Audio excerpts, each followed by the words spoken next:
Action has opposite and equal reaction. প্রত্যেক ক্রিয়ার বিপরীত সমান প্রতিক্রিয়া আছে। আপনি যদি দেয়ালে একটা ঘুষি মারেন, দেওয়াল আপনাকে রিয়াক্ট করবে। হিন্দুদের একজন দেবতা ছিলেন গান্ধারী। সেই গান্ধারীর 5টি সন্তান একটা যুদ্ধে মারা গেল। গান্ধারী ঈশ্বরের কাছে বললেন যে, ঈশ্বর, আমি এত কি অপরাধ করলাম যে তুমি আমার 5টা ছেলেকেই নিয়ে গেলা? ঈশ্বর বললেন, হ্যাঁ, তোমার অপরাধ আছে। বলে, আমি কি অপরাধ করেছি? বললেন যে, ছোটবেলায় তুমি অনেকগুলা প্রজাপতি মেরে গলায় মালা ঝুলিয়ে খেলা করেছো। এটা তো আমি খেলার ছলে করেছি ঈশ্বর। ঈশ্বর বলছেন যে, আমিও এটা খেলার ছলেই করেছি তোমার ছেলেদেরকে।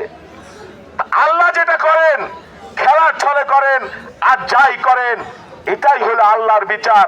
2 দিন আগে বা 2 দিন পরে ইহকালেও হবে, পরকালেও হবে। বন্ধুরা, বক্তব্য দীর্ঘায়িত করবো না বেশি।